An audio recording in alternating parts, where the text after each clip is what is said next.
Bien, el tema de Medio Oriente verdaderamente nos ha fastidiado la vida a nosotros y al mundo también. Un helicóptero, Irán se lo destrozó a un Apache, a Estados Unidos. Vuelve la incursión norteamericana, molesta, rabiosa, evidentemente una represalia a esa situación. Hay que entenderlo, se entiende, pero es de parte y parte. Nosotros, ya Manuel daba números de por dónde andan las inversiones económicas que no estaban previstas por parte del gobierno. Los consumidores también cargan mucho, aunque sea poco el margen que se ha distribuido para el consumidor. Pero nosotros que teníamos una economía tan elegante para este 2026, esa situación nos ha puesto en otro sentido. El mundo camina en torno a ese litigio bélico. China, con su mansedumbre, entre comillas, con su tranquilidad, pienso que a la postre va a resultar, porque internamente está tranquila China.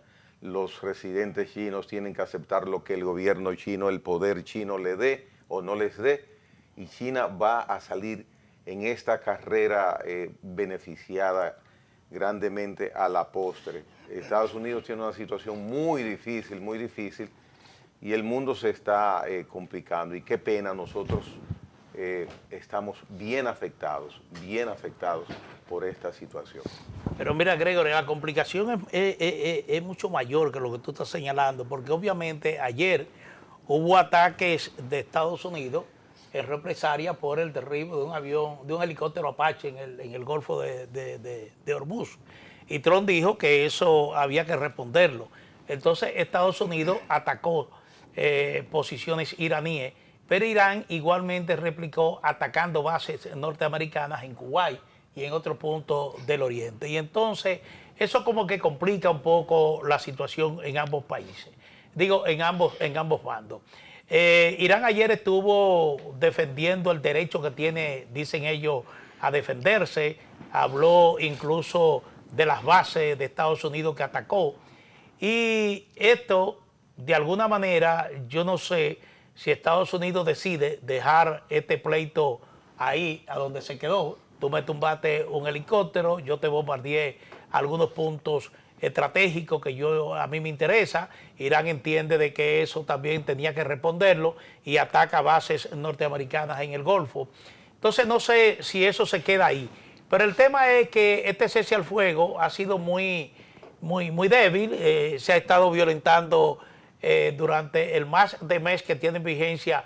Prácticamente todos los días hay un incidente donde o se ataca a un buque que cruza por el estrecho, o se ataca un objetivo militar de Irán, o Irán ataca un objetivo militar de los Estados Unidos.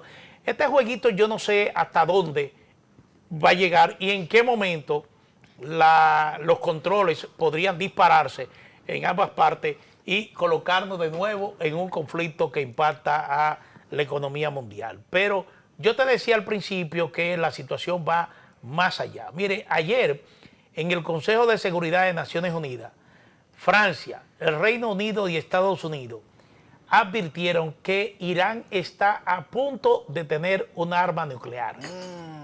Y lo dieron con datos. 30 años oyendo eso mismo.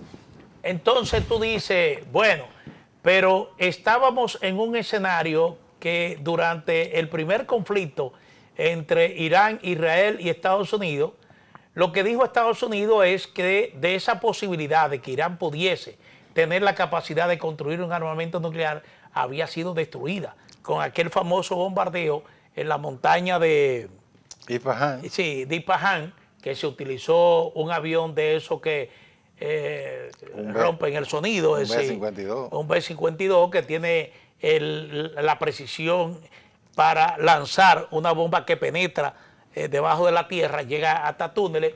Y ahí lo que anunció el presidente Trump es que ese uranio había sido realmente destruido.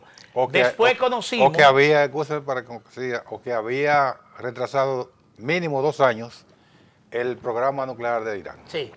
Bueno, o que en el curso de las negociaciones que surgieron posterior a los ataques del 28 de febrero, lo que se dijo era que Irán había llegado a un proceso de enriquecimiento de uranio de 60%, y que ese 60% ahora lo que se discute es Manuel que está hablando, no soy yo. Sí, a ese 60% lo que se discute es qué país podría asumir el control de ese uranio. Pero ¿qué fue lo que se dijo en el día de ayer en el Consejo de Seguridad de Naciones Unidas?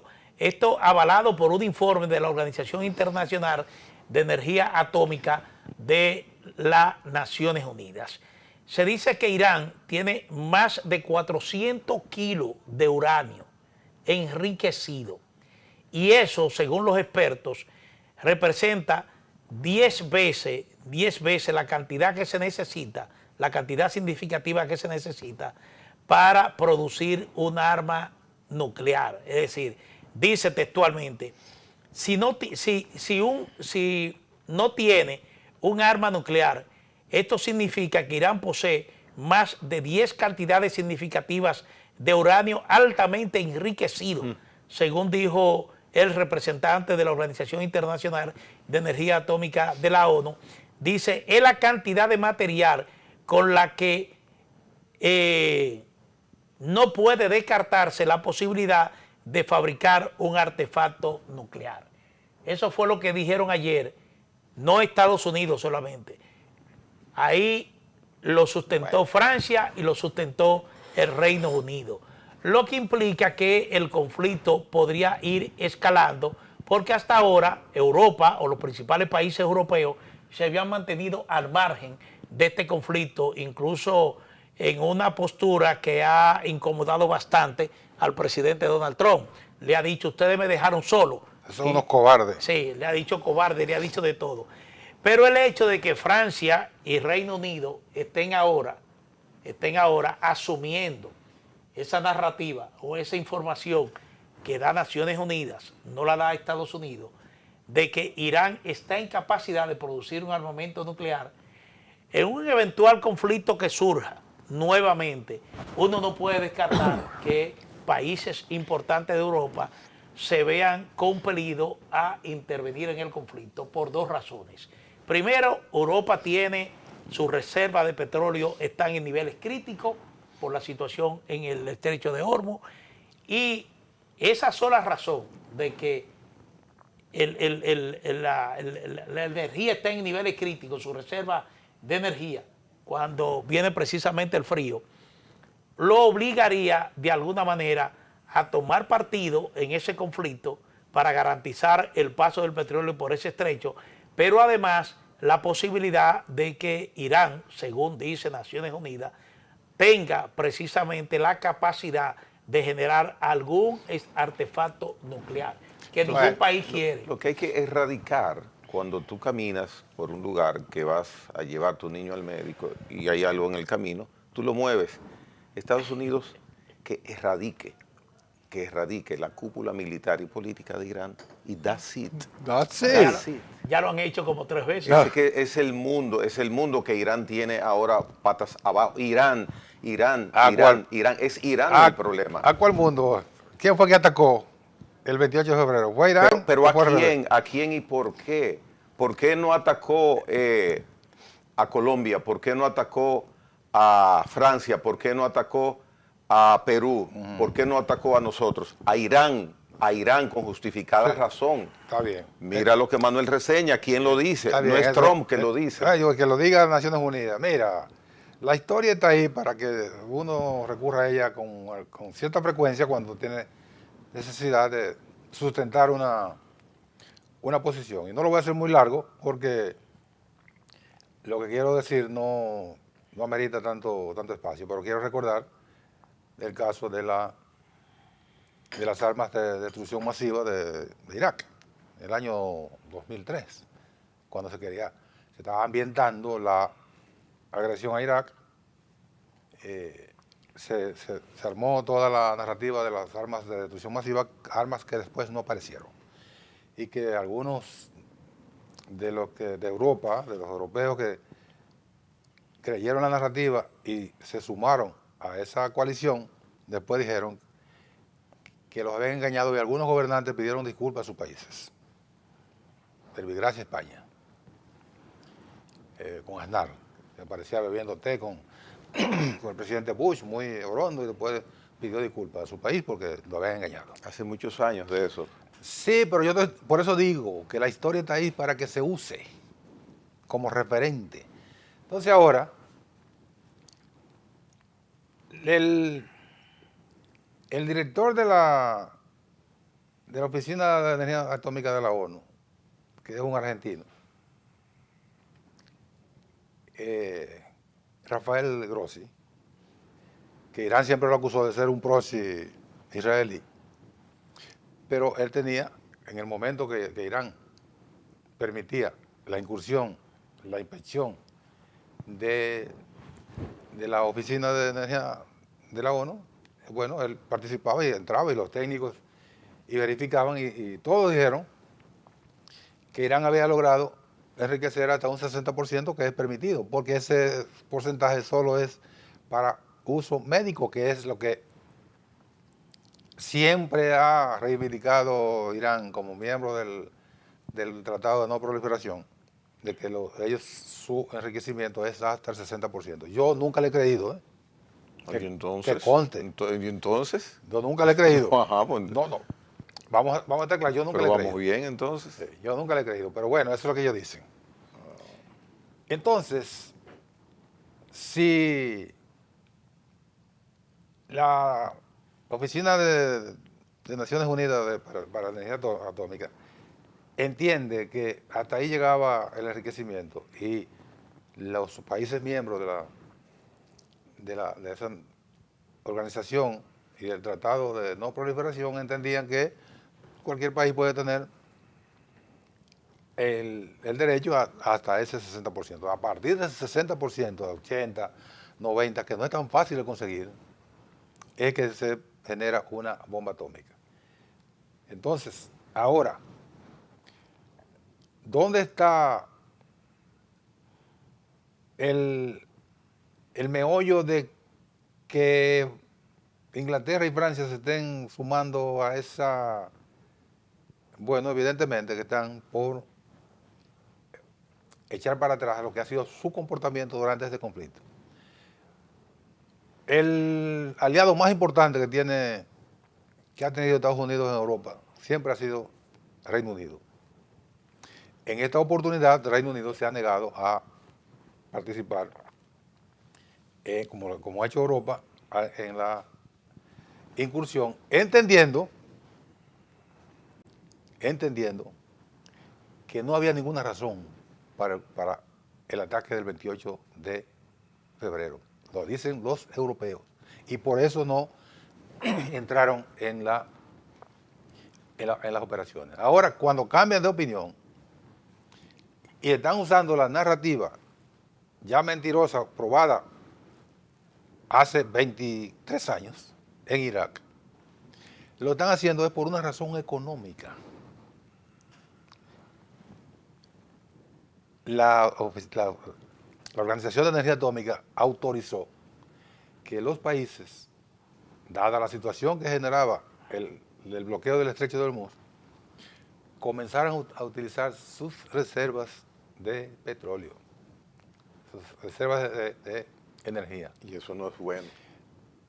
Y estaban usando alrededor de 400 millones de barriles de petróleo, que es más o menos el 60% de la reserva global de combustible.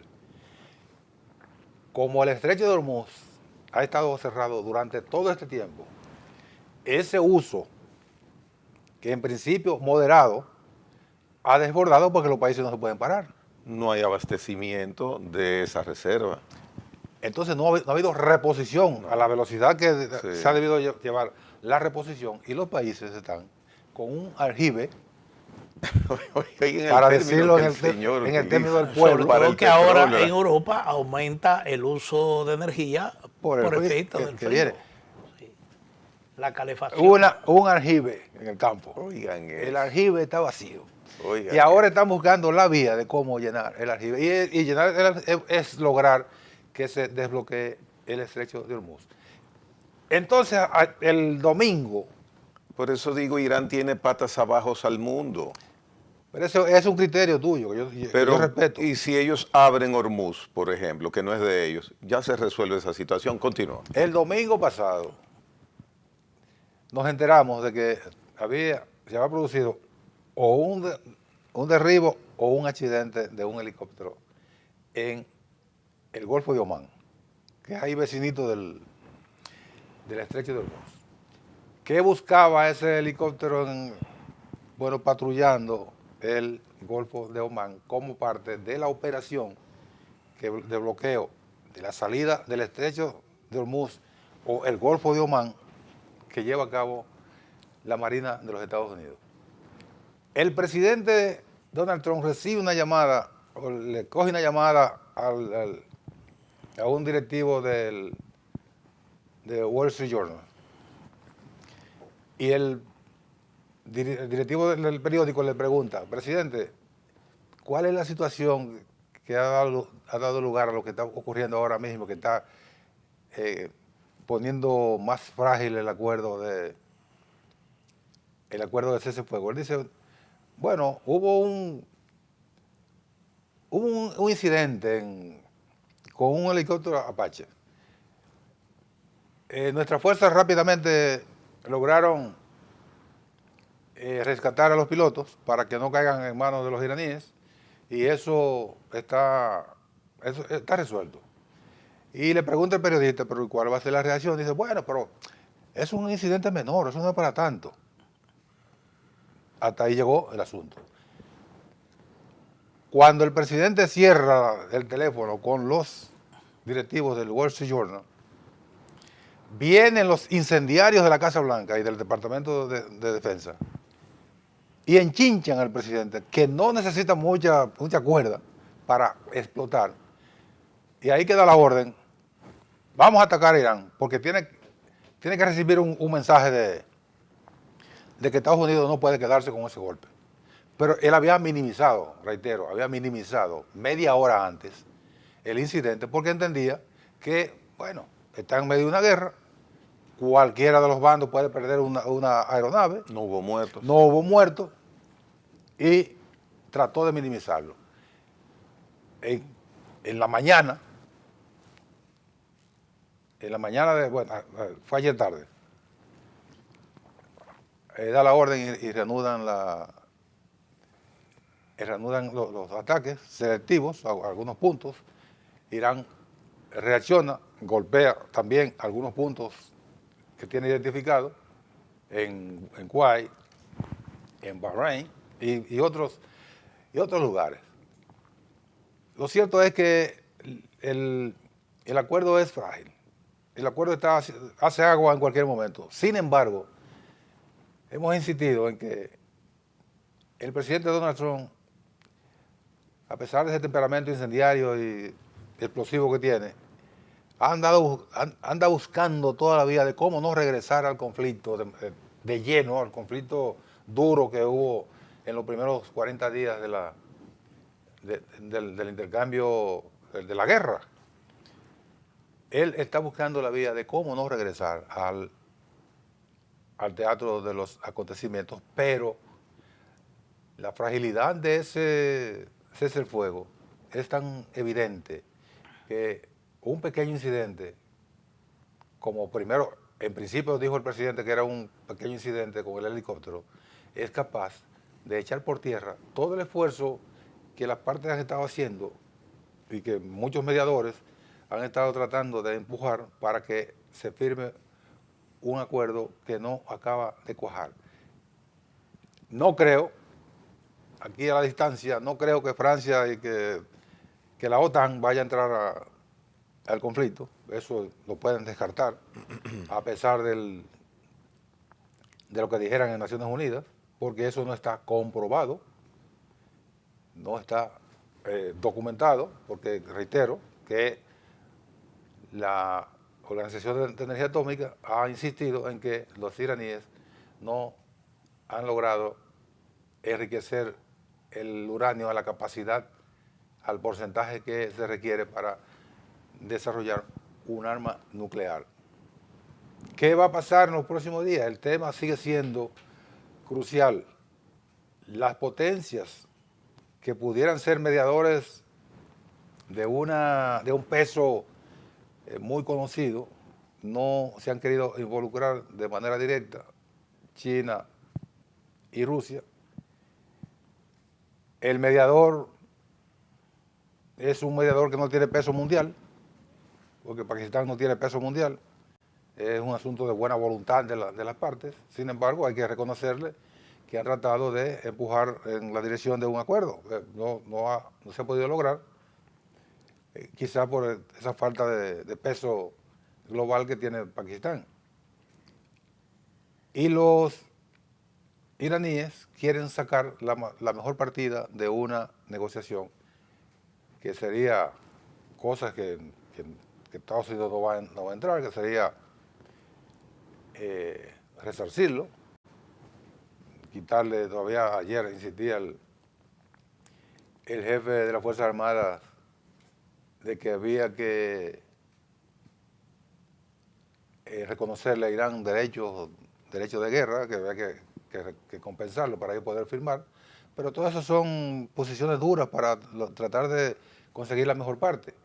El hecho cierto es que los países que acumulan importantes reservas, y con eso termino, están en reserva, o sea, están en cuidados intensivos.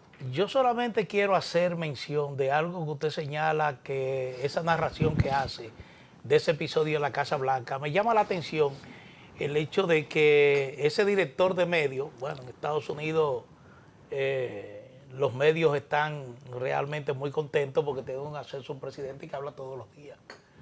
Pero lo que quiero señalar es lo siguiente: usted dice, bueno, ese director lo llama y le dice, bueno, sucedió un incidente. ¿Cuál incidente? Bueno, él minimiza el incidente, pero usted dice que llegan, me imagino que asesores o jefes militares, y le encienden el ánimo al presidente, y el presidente de una vez decide que hay que atacar a Irán.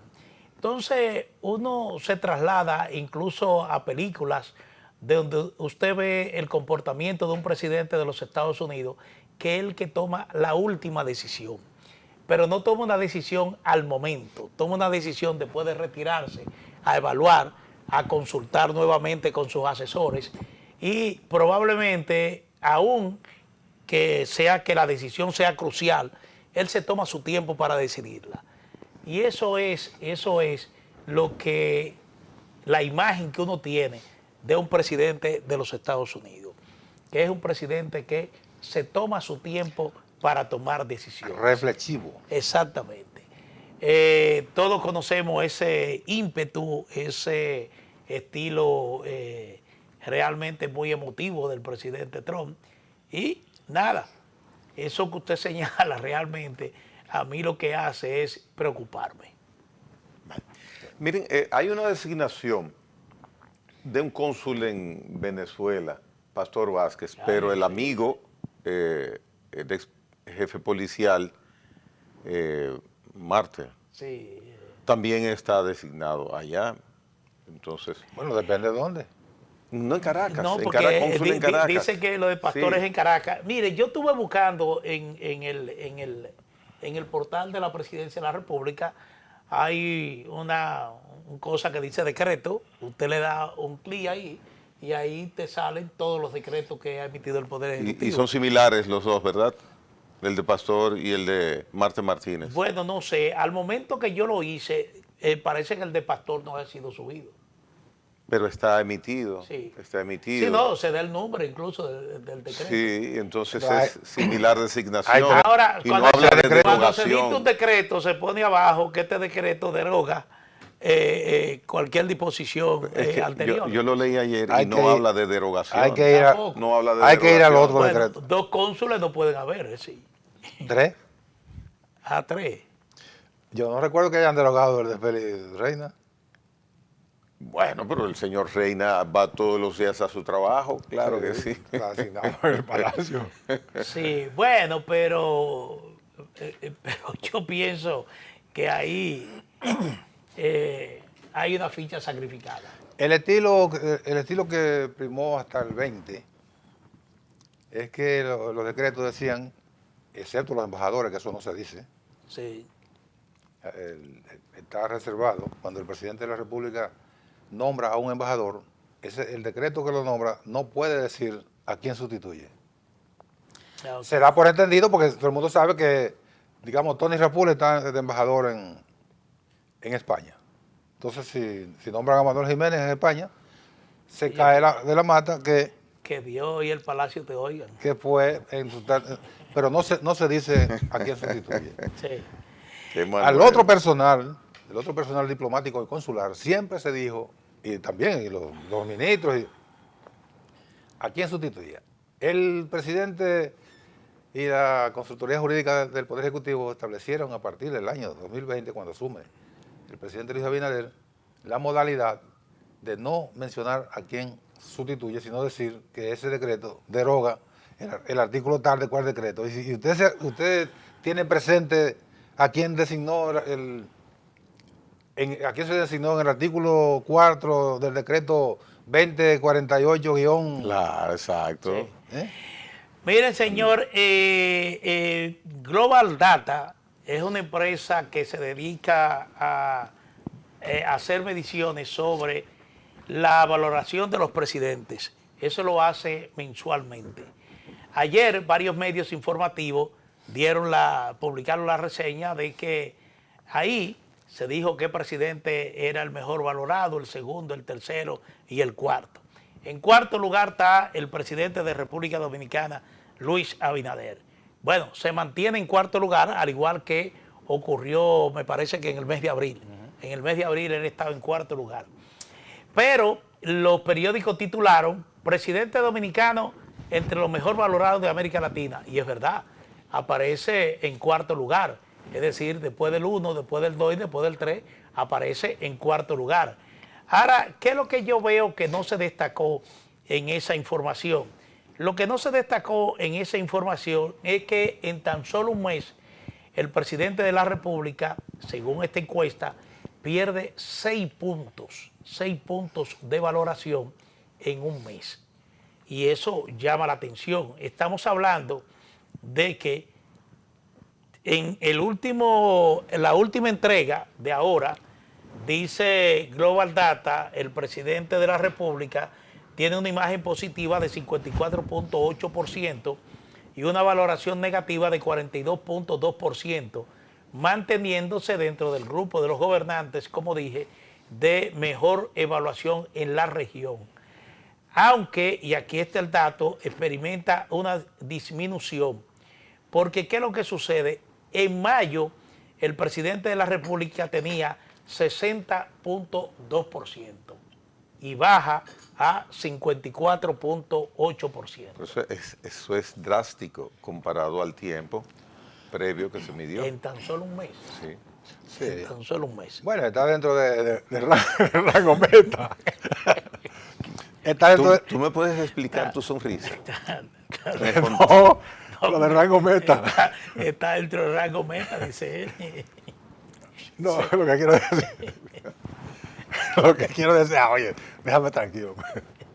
Continúe, don Manuel. Lo que quiero decir, no. Pero quiero para decir, que ustedes hablen porque No. tiene datos interesantes. oye, déjame salir de Ah, esto. ya está. Porque este me provocó.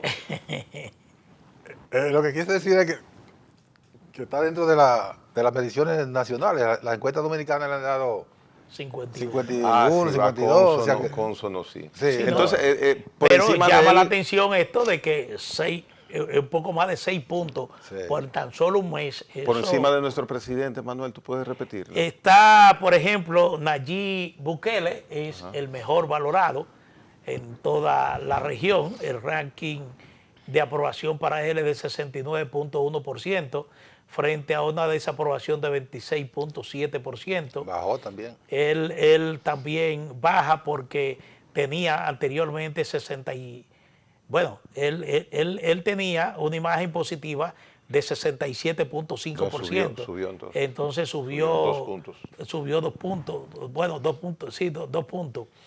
Entonces, la encuesta sigue con, además de Bukele, sigue entonces, aquí está la presidenta Claudia Sheinbaum de México, que acumula un 65.5% de aprobación y una desaprobación de 31%, aunque refleja una ligera caída en comparación con el 67% de respaldo que obtuvo igualmente en mayo. En tercer ranking corresponde a la presidenta de Costa Rica, que de reciente toma de posesión. Está muy nueva. Laura Fernández, son 10 días nada más. 56.1 de aprobación, 37.1 de desaprobación. En el quinto lugar está el paraguayo Santiago Peña, que tiene 49.3% frente a una desaprobación prácticamente de 48.2, es decir, prácticamente igual. Lo quieren y lo odian igualito, es decir. Y la sexta posición corresponde al presidente de Brasil, Luis Ignacio Lula da Silva, que tiene una imagen positiva de 47.6% y una desaprobación de 48.1%. Igualmente es el mismo nivel. Algo muy positivo para República Dominicana, esas mediciones durante los últimos 20, 15 años dan al presidente de turno dominicano un muy buen posicionamiento. Sí. Si no en el primero, en el segundo, en el tercero, ahora cuarto, pero son 10, 15 posiciones. Voy a saltar a los peor valorados. Entre los peores valorados está Delcy Rodríguez. Como era de esperarse. De Venezuela, como era de esperarse. Delcy Rodríguez registra una imagen positiva de 29.5%, pero una desaprobación de 64.8%. Está compitiendo con Novoa. Sí, y entonces, bueno, lo de Novoa yo lo salté, pero igualmente ocupa como el octavo, está realmente en el suelo y con un problema en el gobierno ahora mismo. Le renunció la canciller, le renunció también renunciaron 2 altos funcionarios del gobierno. Entonces, ese es el caso de Delcy Rodríguez. Aquí hay otras encuestas en Venezuela que la colocan con mayor desaprobación. En el último lugar está el presidente interino de Perú, José María Balcázar, quien apenas alcanza una aprobación de 18.2%. Bueno, pero eso es un ave de paso. Sí, pero para que tú veas cómo está la figura presidencial. Y la desaprobación es de 71.7%. Imagínate. Eso es lo que ocurre, lo que está ocurriendo a nivel de los presidentes de la región. Hay que explicar. Sí, termino. No, quería recalcar el hecho de que en el caso de Luis Ignacio Lula da Silva, él se enfrenta a una elección precisamente este año. Y las encuestas, aunque no lo colocan técnicamente empate, pero sí lo colocan en una posición muy reñida con Flavio Bolsonaro, que es el hijo del anterior presidente, que incluso está condenado a 27 años de cárcel por una intentona golpista. Pero llama mucho la atención de que el hecho de que este señor tiene realmente el hijo tiene una buena valoración, con el agravante de que el presidente Trump ya lo bendijo, ya le pasó la cruz como hacen los papas y le dijo, usted es mi gallo, así, váyase para allá. Vaya para esa gallera. Sí. Hay que explicar en qué consiste esta medición que la hace una entidad global. Cuando se valoran los presidentes de cada país, no se le pregunta, digamos, a los brasileños, le preguntan por la presidenta de México o la presidenta de... ¿Dónde queda en Costa Rica? Sino que le preguntan a la población de cada país. Eso viene siendo una encuesta, como una de las encuestas nacionales, donde la valoración del presidente se presenta preguntándole a la gente internamente. Eso también hace esa medición de Global Data. Ellos se lo hacen, Nelson, una pregunta en el terreno de En cada el país. terreno, porque Sí, sí. imagínate que vengan y le pregunten Sí, porque- a los encuestados de la República Dominicana, ¿qué usted cree de la presidenta de Costa Rica? No, yo digo la metodología, que es presencial en cada país. En cada sí, país. en Sí, cada país se está bien. aplica también la encuesta. Cuando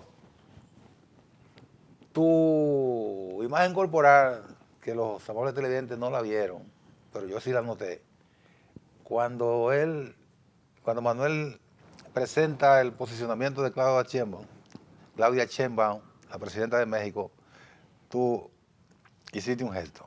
Sí, porque para acá, please, dice. Más o menos así. Exactamente.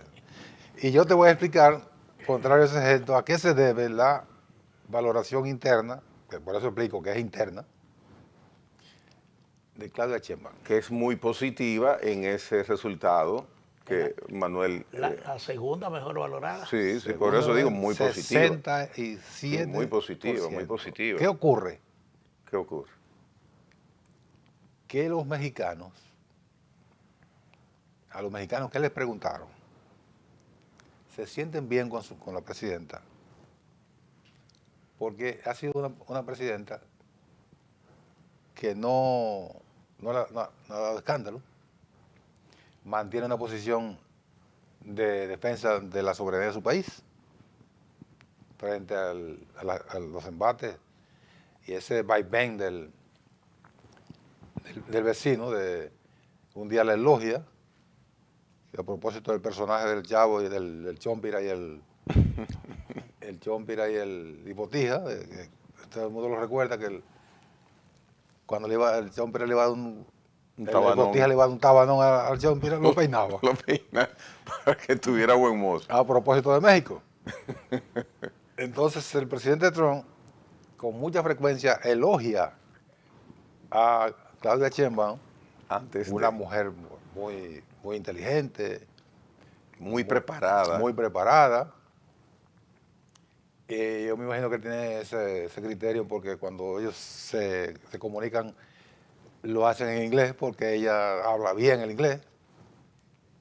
Y entonces la elogia. Sin embargo, después le da la galleta y amenaza con todo lo que ya se sabe que ha amenazado con México, incluyendo enviar el ejército estadounidense a territorio mexicano para combatir el narcotráfico, que los mexicanos no hacen el trabajo, dice él.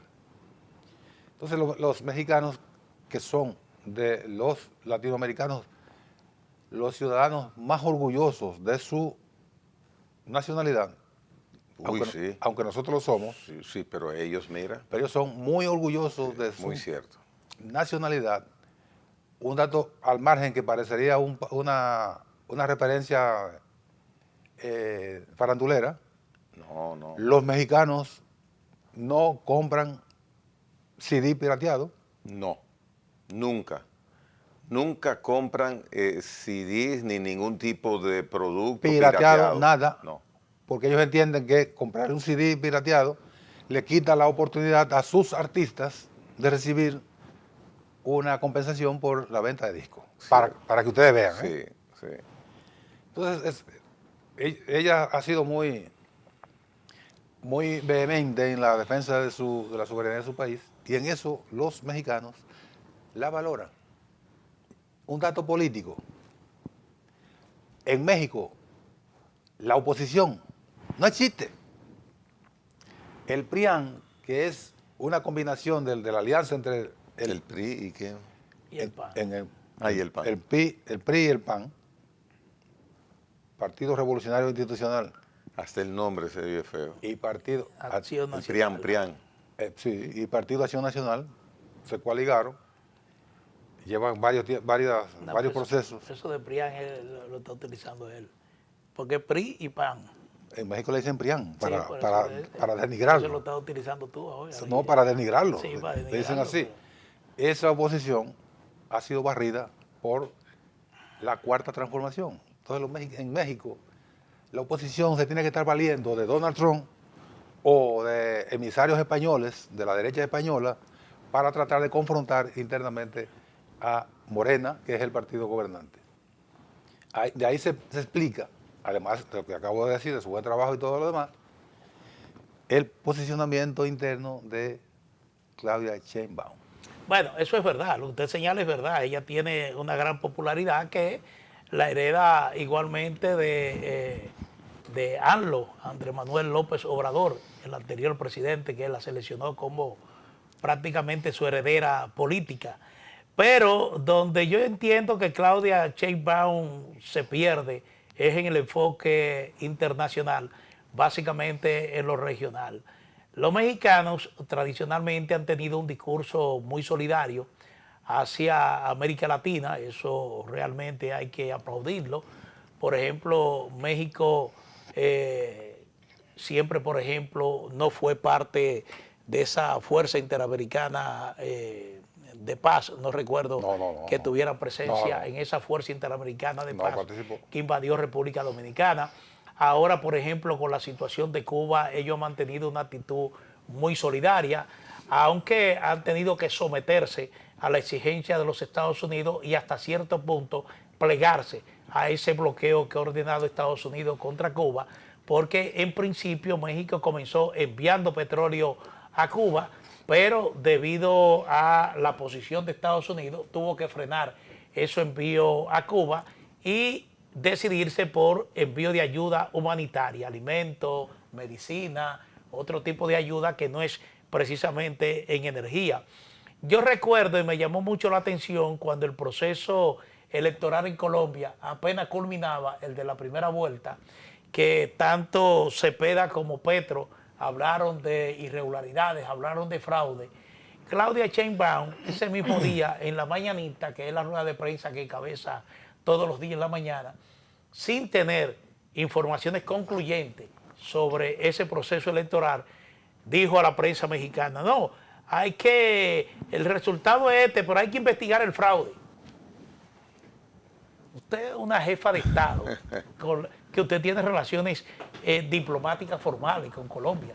Entonces, usted no puede estar hablando a la ligera. Y resulta que esa palabra que ella dijo, que hay que investigar el fraude, después tuvo que recogerla, porque hasta el propio candidato presidencial de la izquierda en Colombia, que es Iván Cepeda, él reconoció que no tenía pruebas. No tenía elementos. No tenía elementos y después dijo, no hubo fraude, yo acepto los resultados de primera vuelta. Pero resulta que esta jefa de Estado, suscribió de una vez que había un fraude, cosa que ella no tenía el más mínimo elemento para sustentarlo. Y todos conocen la actitud que adoptó México frente a Venezuela. Es decir, México, cuando Maduro cometió aquel desconocimiento brutal del resultado de las elecciones del 28 de julio del 2024, México sencillamente se lavó las manos y dijo, no habló nunca de que ahí se había impuesto un gobierno, de que se había desconocido el resultado de la voluntad popular, pero sin embargo tienen un discurso de hablar de la autodeterminación de los pueblos. Eso aparenta una contradicción. Exactamente, una contradicción evidente, porque usted en Venezuela usted no aplicó eso. Bueno, hablaba en Venezuela cuando le preguntaban, mire, ¿cuál es su posición sobre esto que ha hecho Maduro, que se ha impuesto sin ganar unas elecciones? Bueno, nosotros no nos metemos en eso porque nosotros reconocemos lo que es la autodeterminación de los pueblos. Precisamente, el pueblo venezolano se había expresado. Bien. Y esa autodeterminación no determinaba que era a favor de Maduro. Entonces, yo creo que en el ámbito interno, es verdad lo que dice Nelson, que Claudia Sheinbaum tiene un gran posicionamiento, Morena, el partido de gobierno, así lo tiene desde ANLO hasta la fecha, ha mantenido ese buen posicionamiento, pero solamente quería hacer esas precisiones en el ámbito internacional. Mira, Gregory se tiene que marchar, tiene un compromiso ahora, pero quiero darle una lamentable información. ¿Qué pasó?